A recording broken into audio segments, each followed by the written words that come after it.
Hello, amigos. I'm Michele, and in this episode of Goodnight Stories, I'll share with you a sweet story about Max, his friend Rexy, and how Thanksgiving dinner can be for anyone and everyone to enjoy.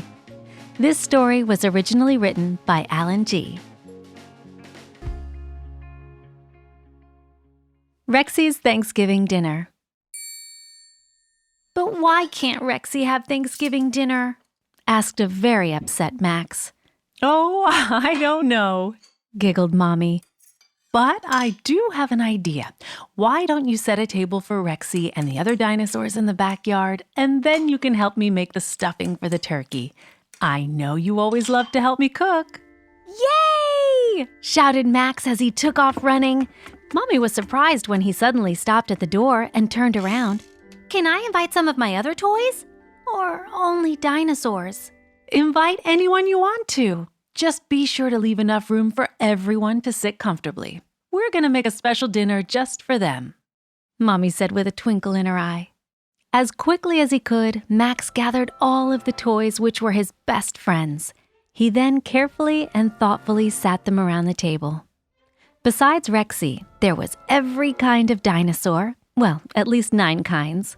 A few of his favorite monster trucks with their huge tires and friendly smiles, and a great white shark was seated next to a unicorn who was seated next to a crocodile who was missing a few teeth.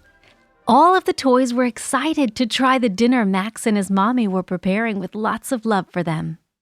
When Max finished folding a napkin for each of his friends, he eagerly ran to the kitchen to help make the meal.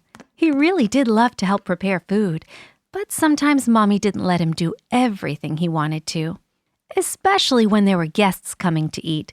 And since today was Thanksgiving, there would be a lot of guests coming.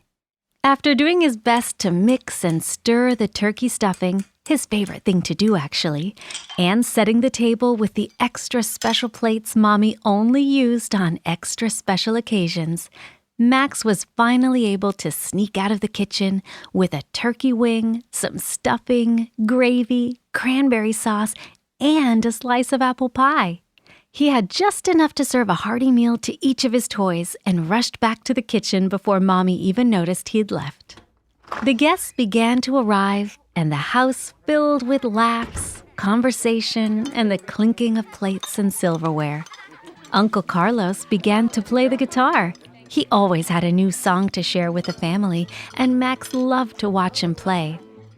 Thanksgiving dinner was delicious, and it was time for dessert. Mommy brought out plates of dried fruits, nuts, and, of course, her famous apple pie. Just in that very moment, Max blurted, "Oh no! I forgot to check on Rexy and all of my friends outside to see if they finished their dinner." Friends? All of the guests worried aloud. How could Max have friends eating dinner outside? "My toys, silly!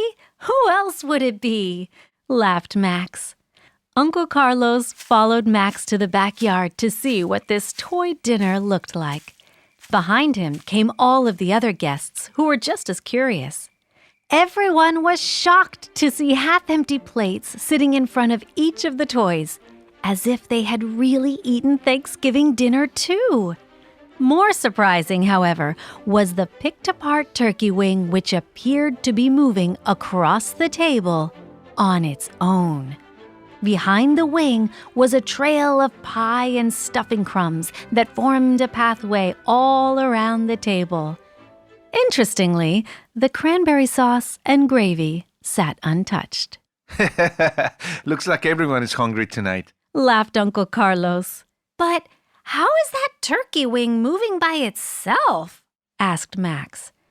Everyone moved in closer and laughed when they discovered a troop of very determined ants carrying that wing as best they could straight to their nest. Max was so happy that his dinner was just as big of a success as Mommy's. "Everyone is welcome to celebrate Thanksgiving," thought Max to himself, "no matter how big or small." The end. Well, friends, thank you so much for listening to this Goodnight story, and I hope you really enjoyed it as much as I did. Please don't forget to subscribe to the podcast so that you can find more stories just like this one. Until next time, sweet dreams.